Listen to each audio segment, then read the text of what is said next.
Si te apasiona el salseo de tus famosos favoritos, suscríbete y dale like para noticias actualizadas cada día. Ahora, empecemos. El ambiente en los platós de televisión llevaba semanas cargado, como si se estuviera gestando algo más grande que un simple rumor. No era la típica historia de pasillo que se comenta a media voz y se desvanece en cuestión de horas. Esta vez, el murmullo crecía, se alimentaba de miradas esquivas, silencios incómodos y comentarios a medio terminar. En el centro de todo, un nombre que no dejaba de repetirse: Alejandra Rubio. Para entender la magnitud del asunto, hay que situarse en el contexto mediático en el que se mueven los protagonistas. La familia Campos no es ajena a la exposición pública. Al contrario, ha hecho de ella un modo de vida. Desde hace décadas, cada paso, cada declaración y cada gesto ha sido analizado hasta el último detalle. Y en ese ecosistema, cualquier noticia adquiere una dimensión casi desproporcionada. Pero lo que empezó a filtrarse no era una simple polémica pasajera, era algo que prometía sacudir los cimientos de esa narrativa cuidadosamente construida. El detonante, según diversas fuentes del entorno televisivo, fue un comentario aparentemente inocente que se deslizó en una conversación fuera de cámaras.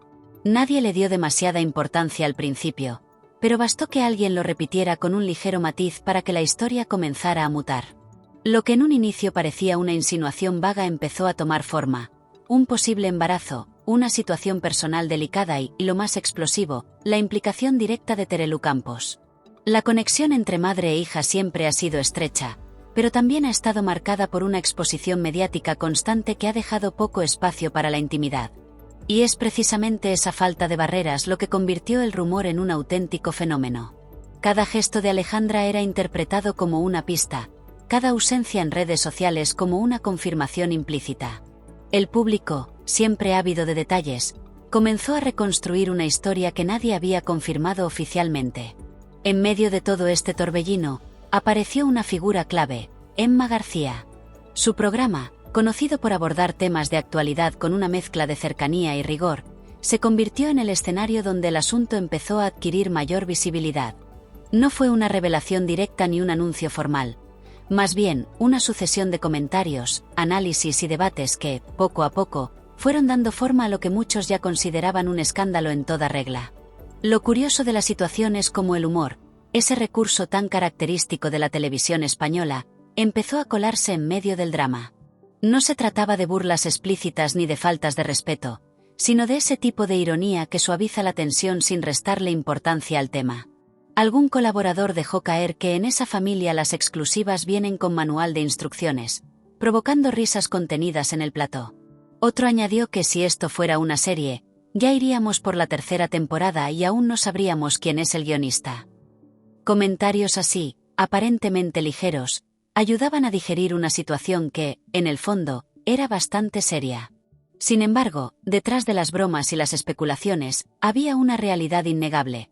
La presión mediática estaba alcanzando niveles difíciles de sostener. Alejandra, acostumbrada a vivir bajo el foco, se encontraba ahora en el centro de una narrativa que parecía escaparse de su control. Y eso, en un entorno donde la imagen lo es todo, puede ser especialmente complicado. Las redes sociales jugaron un papel fundamental en la amplificación del escándalo. Cada publicación, cada historia, cada comentario era analizado como si se tratara de una pieza clave en un rompecabezas. Algunos usuarios se convirtieron en auténticos detectives digitales, comparando fotos, fechas y declaraciones en busca de cualquier indicio que confirmara o desmintiera los rumores. En este contexto, la línea entre información y especulación se volvió cada vez más difusa. Por su parte, Terelu optó por una estrategia que muchos interpretaron como una mezcla de protección y prudencia. Sus apariciones públicas se volvieron más medidas, sus declaraciones más calculadas. No había negaciones rotundas ni confirmaciones claras, solo ese tipo de respuestas que dejan margen para la interpretación.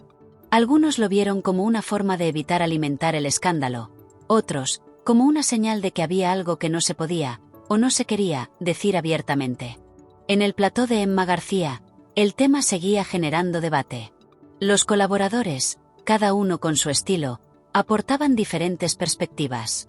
Había quien defendía el derecho a la intimidad de Alejandra, recordando que, más allá de su condición de personaje público, seguía siendo una persona con derecho a gestionar su vida personal como considerara oportuno. Otros, en cambio, argumentaban que la exposición mediática conlleva ciertas consecuencias y que, en cierto modo, este tipo de situaciones son inevitables. Entre análisis y opiniones, el programa consiguió algo que no siempre es fácil: mantener el interés sin caer en el sensacionalismo excesivo. Sí, había titulares llamativos y momentos de tensión, pero también se percibía un intento de abordar el tema con cierta responsabilidad. Y ahí es donde el humor volvía a aparecer, como una válvula de escape que permitía aligerar la carga sin trivializar el asunto. Uno de los momentos más comentados fue cuando un colaborador, en tono aparentemente serio, dijo: «Yo solo espero que, si esto es verdad, al menos el bebé herede el sentido del humor de la familia, porque le va a hacer falta». La frase provocó una mezcla de risas y gestos de sorpresa, reflejando perfectamente esa dualidad entre lo informativo y lo anecdótico que caracteriza a este tipo de programas. A medida que pasaban los días, la historia seguía evolucionando. Nuevas filtraciones aparecían, algunas más creíbles que otras, alimentando un ciclo constante de expectación. Sin embargo, lo que realmente llamaba la atención era la falta de una confirmación oficial. En un mundo donde todo parece saberse al instante, ese silencio resultaba casi tan significativo como cualquier declaración. Algunos analistas del ámbito mediático empezaron a plantear una reflexión más profunda: ¿hasta qué punto es legítimo convertir la vida personal de alguien en un espectáculo? La pregunta no es nueva, pero casos como este la ponen de nuevo sobre la mesa. Porque, más allá del entretenimiento, hay personas reales, con emociones reales, enfrentándose a situaciones que, en muchos casos, preferirían mantener en privado. En el caso de Alejandra, la situación parecía especialmente compleja. Por un lado, su presencia en los medios la convierte en una figura pública cuya vida genera interés. Por otro, esa misma exposición puede convertirse en una carga cuando se trata de cuestiones tan personales. Y es precisamente esa tensión la que hace que la historia resulte tan intrigante como delicada. Mientras tanto, el público seguía dividido. Había quienes defendían a ultranza a la familia, criticando lo que consideraban una invasión de la intimidad. Otros, en cambio, se mostraban más interesados en los detalles, en las posibles confirmaciones, en cualquier dato que aportara claridad a la situación. Y en medio de todo, el rumor seguía creciendo, alimentado por la incertidumbre. Lo cierto es que, independientemente de cuál sea la verdad detrás de todo esto, el caso pone de manifiesto cómo funciona el engranaje mediático. Una filtración, un comentario, una insinuación, y de pronto se construye una narrativa que puede llegar a tener un impacto significativo en la vida de las personas implicadas. Es un proceso casi automático, difícil de detener una vez que se pone en marcha.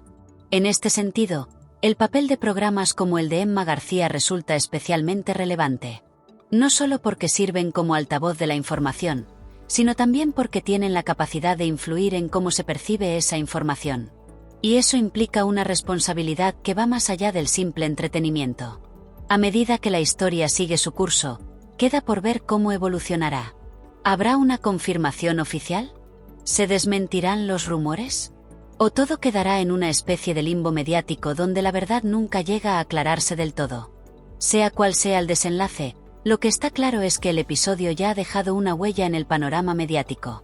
Y es que, al final, más allá del escándalo, las filtraciones y las especulaciones, lo que queda es una reflexión sobre los límites entre lo público y lo privado, sobre el papel de los medios y sobre la forma en que consumimos este tipo de historias.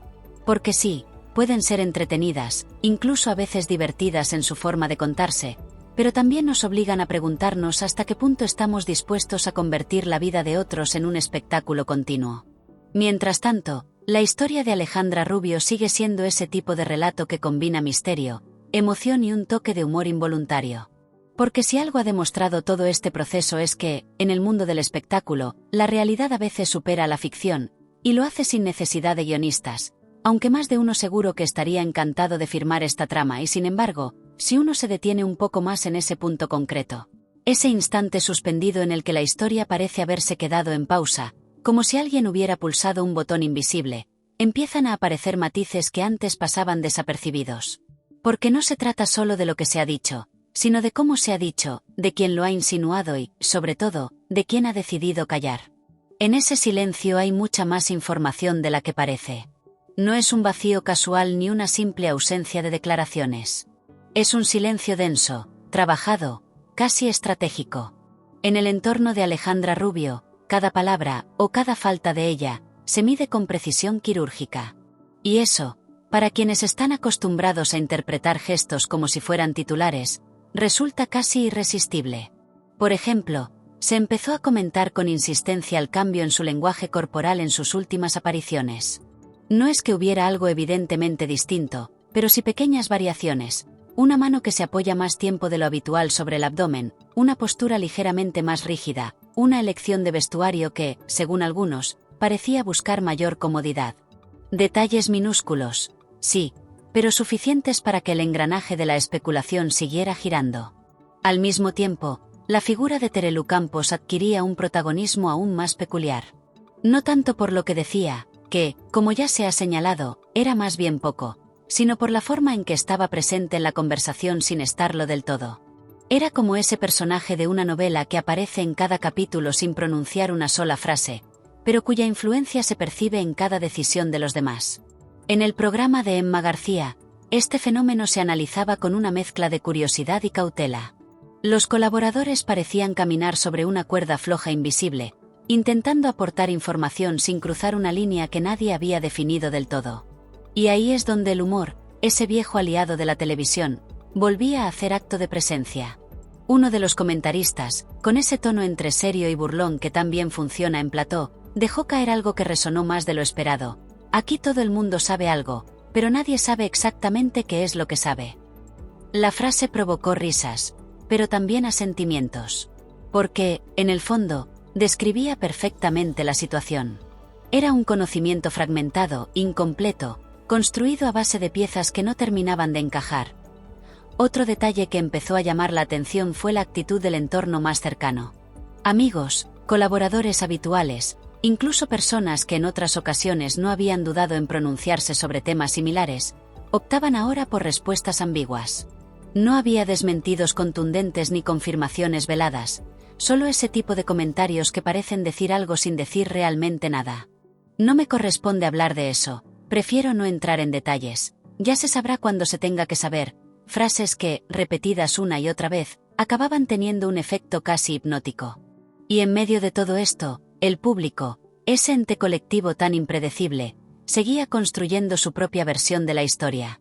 Porque cuando la información oficial escasea, la imaginación tiende a ocupar ese espacio. Y lo hace con una creatividad que, a veces, roza lo literario. Se elaboraban teorías, se conectaban puntos, se interpretaban silencios como si fueran confesiones. Lo curioso es que, cuanto más se intentaba mantener la discreción, más crecía el interés. Es una paradoja bien conocida en el ámbito mediático. El intento de controlar una narrativa puede, en ocasiones, amplificarla. Y aquí parecía estar ocurriendo exactamente eso. Cada gesto medido, cada declaración contenida, añadía una nueva capa de misterio a la historia. Incluso los aspectos más triviales empezaron a adquirir una relevancia inesperada. Una publicación en redes sociales que, en otro contexto, habría pasado desapercibida, se convertía en objeto de análisis. ¿Por qué esa foto y no otra? ¿Por qué ese encuadre? ¿Por qué ese mensaje aparentemente neutro? Era como si todo formara parte de un código que había que descifrar. En el plató, la tensión se gestionaba con una habilidad que solo da la experiencia. Emma García sabía cuándo dejar que el debate fluyera y cuándo intervenir para reconducirlo. Y en esos momentos de intervención, su tono era especialmente revelador. Firme, pero sin caer en el dramatismo. Cercano, pero manteniendo una distancia profesional. Hubo un instante particularmente significativo, aunque en apariencia no lo fuera tanto. Un breve silencio tras una intervención de uno de los colaboradores. No duró más de unos segundos, pero fue suficiente para que se percibiera algo distinto en el ambiente. No era incomodidad exactamente, pero tampoco era neutralidad. Era, quizá, la conciencia compartida de que se estaba hablando de algo que iba más allá del simple entretenimiento. Y aún así, el humor seguía filtrándose, como una corriente subterránea que encontraba siempre una salida. Yo ya no sé si estamos hablando de un embarazo o de una serie de misterio, comentó alguien, arrancando una sonrisa generalizada. Porque aquí cada capítulo acaba con más preguntas que respuestas. La comparación no era casual. De hecho, reflejaba bastante bien la sensación general, una historia que avanzaba sin avanzar, que se expandía en detalle sin ofrecer una conclusión clara. En ese punto concreto, todo parecía estar en equilibrio. Un equilibrio frágil, eso sí, sostenido por una combinación de silencio, especulación y análisis constante. Nadie daba el paso definitivo, pero nadie se alejaba tampoco. Era como si todos los implicados, directa o indirectamente, estuvieran esperando algo. Una confirmación, una declaración, un giro inesperado, cualquier elemento que rompiera esa especie de suspensión narrativa. Pero ese momento no llegaba. Y mientras no llegaba, la historia seguía creciendo en los márgenes, en los matices, en los pequeños detalles que, sumados, construían una imagen cada vez más compleja. No era una historia lineal, sino más bien un mosaico, una composición hecha de fragmentos que cada uno interpretaba a su manera. Y quizá ahí residía su verdadera fuerza. No en lo que se sabía con certeza, sino en todo lo que quedaba por interpretar. Porque en ese espacio intermedio, entre lo dicho y lo callado, entre lo confirmado y lo insinuado, es donde las historias adquieren una dimensión distinta.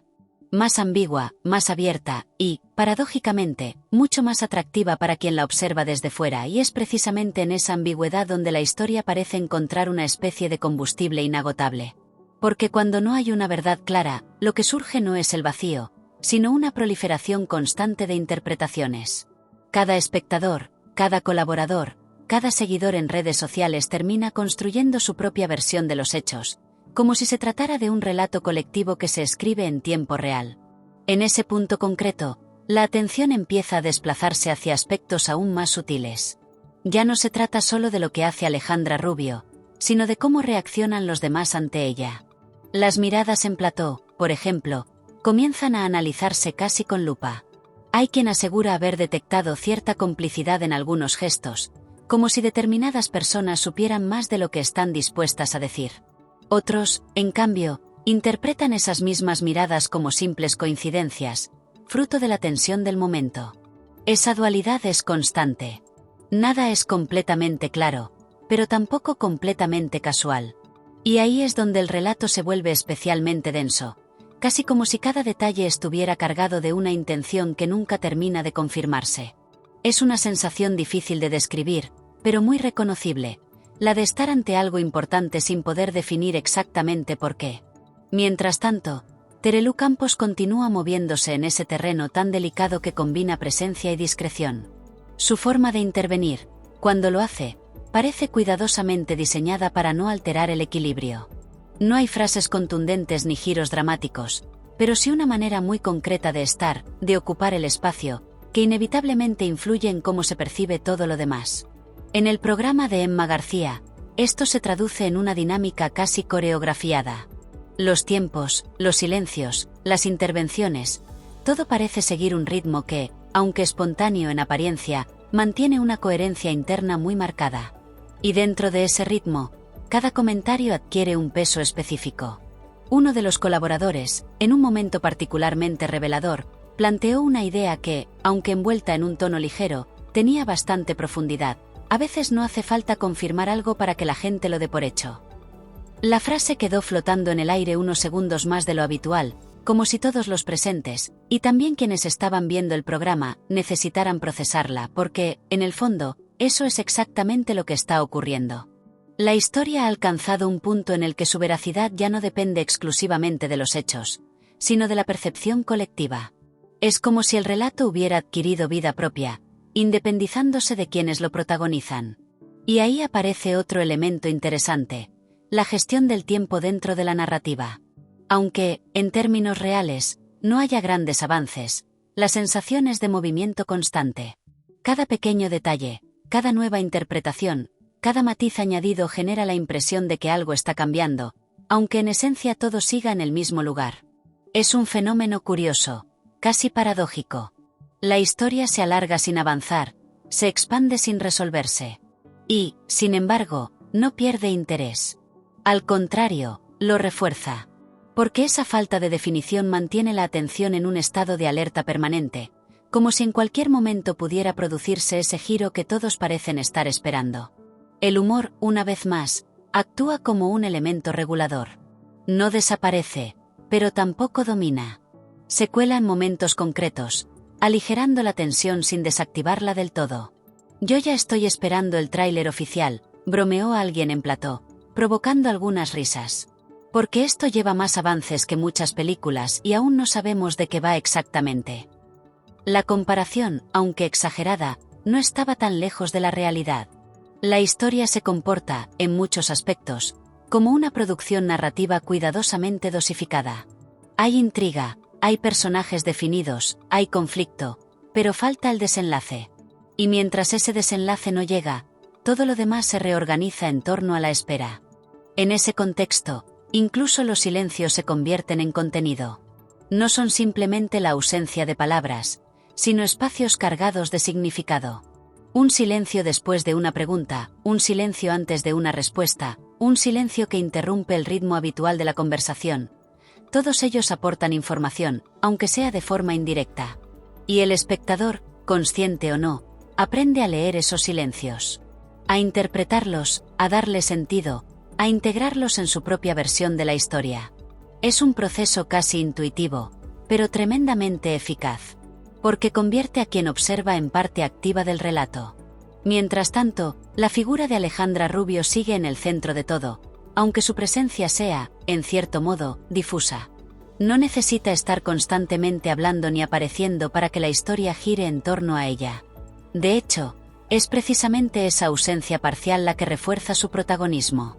Se genera así una especie de vacío lleno, una contradicción que define perfectamente el momento. Todo gira en torno a algo que no se termina de mostrar, a una información que nunca se presenta de forma completa. Y en ese espacio incompleto es donde el relato encuentra su mayor capacidad de expansión. A medida que se profundiza en los detalles, también empieza a percibirse un cierto cansancio en algunos sectores. No un cansancio de desinterés, sino más bien una saturación de matices, de interpretaciones, de posibilidades abiertas. Es como si la historia hubiera alcanzado un nivel de complejidad que dificulta seguir añadiendo capas sin empezar a repetir patrones. Sin embargo, ese posible desgaste no se traduce en una pérdida de atención. Más bien al contrario, genera una especie de necesidad de cierre, de resolución. El público no solo quiere saber qué está pasando, sino también cómo termina. Y esa expectativa actúa como un hilo conductor que mantiene todo unido. Pero, en ese punto exacto en el que todo parece preparado para avanzar, la historia vuelve a detenerse. No hay confirmación, no hay desmentido, no hay giro definitivo. Solo ese equilibrio inestable que, lejos de romperse, parece consolidarse. Y es ahí donde el relato alcanza una de sus formas más características, la de una espera activa. No es una pausa vacía, sino un estado en el que cada pequeño elemento sigue sumando, aunque no cambie el resultado final. Una especie de tiempo suspendido en el que todo importa, pero nada termina de resolverse. Así, el conjunto se mantiene en ese punto intermedio, casi como si el desenlace no fuera lo más importante. Como si lo realmente relevante fuera todo lo que ocurre antes de que llegue, todo lo que se dice, se insinúa y se calla en ese trayecto que, aunque no avance en términos clásicos, no deja de crecer en intensidad y en significado.